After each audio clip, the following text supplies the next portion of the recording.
is hard. Right. Anyway, guys, let's move on to story number 4. And for story number 4, we have cybersecurity giants Norton, LifeLock, and Avast merged in an $8.1 billion deal. Avast is the British competition for Norton. So what do you guys think about it? Avast had a very bad story come out within the last few weeks saying that they were actually spying on everyone. Yeah. So one, weird timing. 2, you already had Norton. Do you really need like the shittier competitor to Norton? That's true. You know, I remember several years ago, and it seems like this is the 3rd iteration that I've experienced where you have some antivirus company that everyone uses. They say it's great and it's really effective, and they're really independent, and they kind of toe the line. And then they eventually sell out somewhere along the way, and it moves on.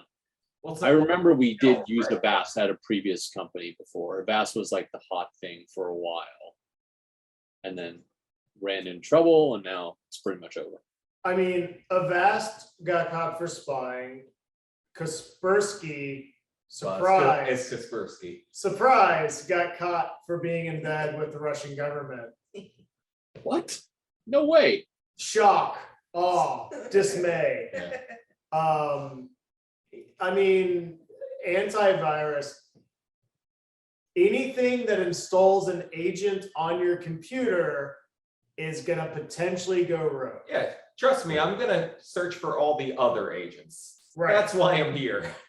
Now I'll just need access to everything. So Hack Notice is agentless, and that's because we do not trust agents. We don't like agents.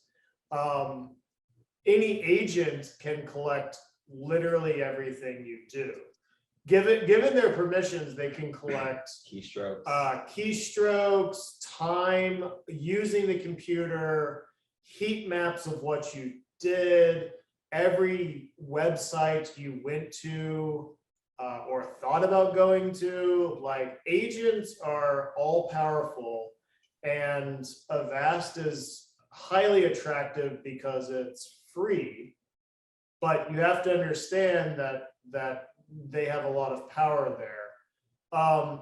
What we really need, I mean, viruses, malware, they're issues, but we need an agentless solution, and we've never really found a good one. I agree. As a side note, not related to anything, especially not related to my last employer, for DevOps tools, this is why I use agentless tools like Ansible. Well, I also don't think that signature mapping is scalable in any way. It just says no. So that's blacklisting. Like, we're really big on whitelisting. Like, hey, whitelisting works. You can say what's allowed. Whitelisting is also hard because you end up blocking a lot of reasonable traffic. Blacklisting is always playing a losing game. And so, yeah, it might stop some stuff, but it's not going to stop even known vulnerabilities unless they're super fast on their signatures. Yeah. And at the end of the day, blacklisting will cost you more in terms of time for administration. So I have a question. When it comes to people like Norton and Avast, it's like even their agents are getting hacked though, right? Like, isn't that a possibility that that's happening? That their agents can be bypassed, and that happens often. Is the funny thing about having a blacklisting software is all the hackers can download the blacklist. so they know what Right. Right. And so hackers, like, it's an inconvenience to blacklist. It is not stopping a hacker. It's stopping a script kiddie that's trying to run a year-old virus. So to your point, absolutely, the agents can be bypassed, and they are very often.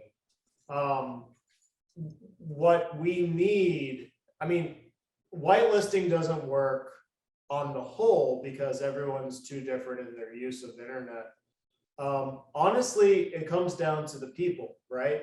If you make better decisions about what you download, then you have fewer concerns about installing a virus. And it's just not scalable. It's like, what would be better, to have better judgment or to just make an enormous list of everything that's malicious? And the list of trying to keep up with the list of what's malicious is, it's not possible, and people become over reliant on it. No, but actually, to Divya's point too, when you say, if people aren't aware of what agents are, they're basically small little programs that run on multiple computers, especially servers that some master computer controls.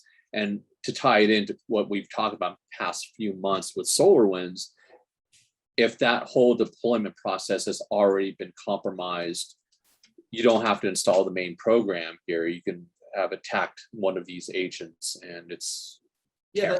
So the message, don't trust anyone but me, is inherently muddled.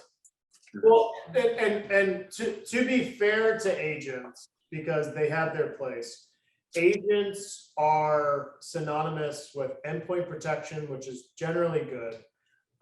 Typically identity and access management, which is generally good. Data center orchestration, which is generally good. Like, agents have their place, but it is concerning because you're building a tree of authorization.